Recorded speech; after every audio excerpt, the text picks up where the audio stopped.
What up? And welcome to another episode of From the Script to the Screen.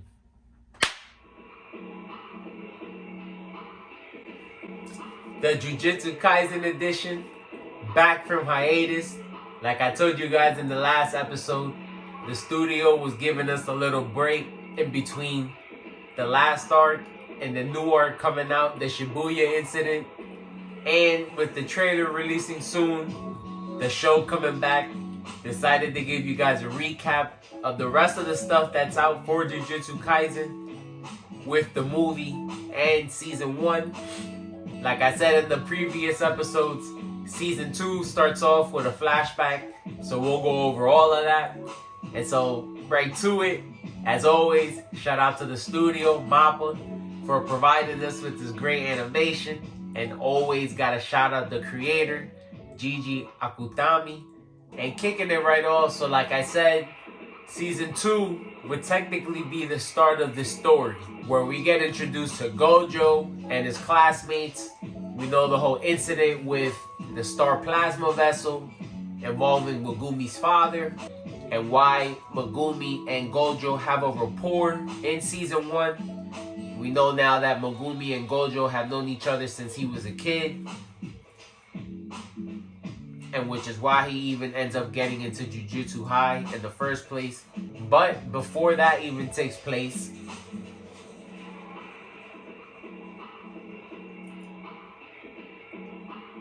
Volume 0, also known as the Jujutsu Kaisen movie that we got a while ago, is what would come after the Star Plasma Vessel incident.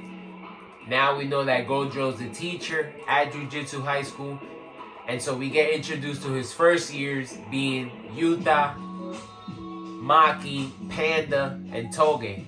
We end up finding out that Yuta is a descendant of a legendary curse user, if I'm not mistaken, and so he would be somewhat related to Gojo, but does give reason to why Yuta, as you see throughout the movie, ends up being such a strong person.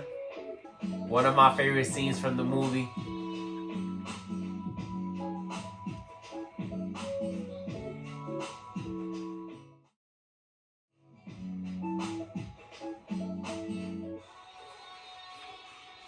Yuta's past is a little troubling or disturbing, you could say. Not necessarily his own fault, but we end up finding out that his childhood friend basically becomes a cursed spirit, special grade cursed spirit at that. Again, like I said, pretty powerful. So she ends up somewhat becoming his protector. And throughout the movie, we see Yuta being able to harness this energy and use it to his advantage. By the end of the movie, making him a pretty formidable sorcerer, somebody that Gojo is pretty proud of, and is actually pretty proud of all his first years, something we do see in the first season of Jujutsu High. And so season 1 kicks off where we get introduced to Megumi, Yuji, and Nobara.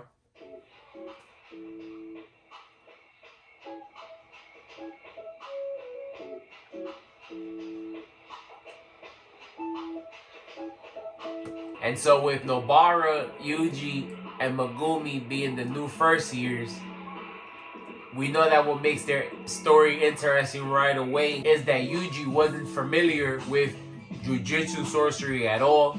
And so the only reason that he ends up becoming involved with the school is because he's in the wrong place at the wrong time and ends up ingesting one of Sukuna's fingers, who's a legendary cursed spirit, and is someone that the upper echelon of the Jujutsu world doesn't want to be revived.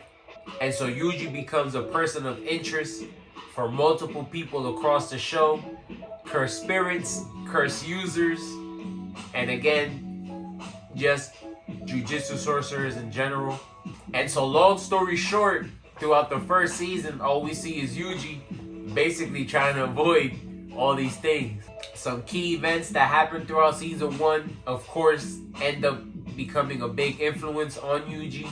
Ends up changing the outlook he has on things and just his approach to this Jujutsu sorcerer world in general.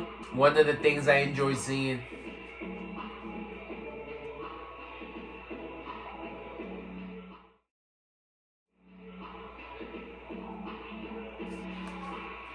Because like I said, even though it was a messed up sequence of events, a character that we get introduced to, Junpei, ends up becoming a victim of a cursed spirit, him and his mother.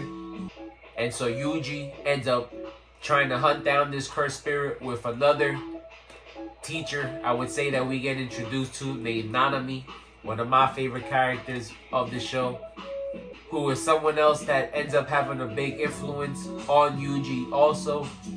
Ends up, what I would say, is positively influencing again his outlook on things.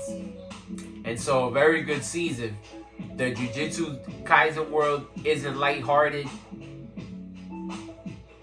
There's consequences to a lot of things. In my opinion, a very interesting outlook on the world, because the negativity is what ends up affecting people.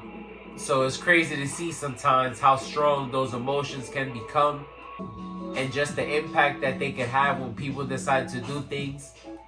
And with all that being said, the season does end in a bang. Like I mentioned before, Yuji is a person of high interest for a lot of people, because him ingesting this finger has basically reawakened or sparked the idea of this legendary cursed spirit being brought back to life. And so the kids have been victim to a bunch of attacks from very powerful cursed spirits, and the end of the season is nothing different. But by this point, the students have been through so much that they're putting all of that experience to use. And so by the end of the season, we see that Yuji is able to perform Black Flash pretty much at an easier rate. We know that Nobara has another step to her curse technique that we see her use on one of the cursed wombs. And Megumi is also able to unleash a curse technique, domain expansion. Even though not perfected yet, very effective.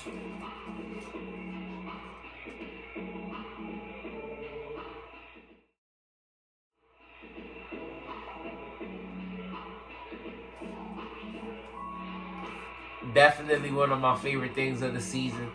And like I said, it's dope to see the kids learning. I'm excited to see just how much stronger they can get in season 2. We know that they still have a target on their back. There's a plan being cooked up by a couple people behind the scenes. So we'll see if they're actually able to execute. But like I said, man, wanted to recap everything that's happened so far. Season 2, hidden inventory, is the start of the story. Then you would go to the Jujutsu Kaisen 0 movie, and then season 1. Let me know what y'all think. Let me know what y'all looking forward to. New trailer should be out soon.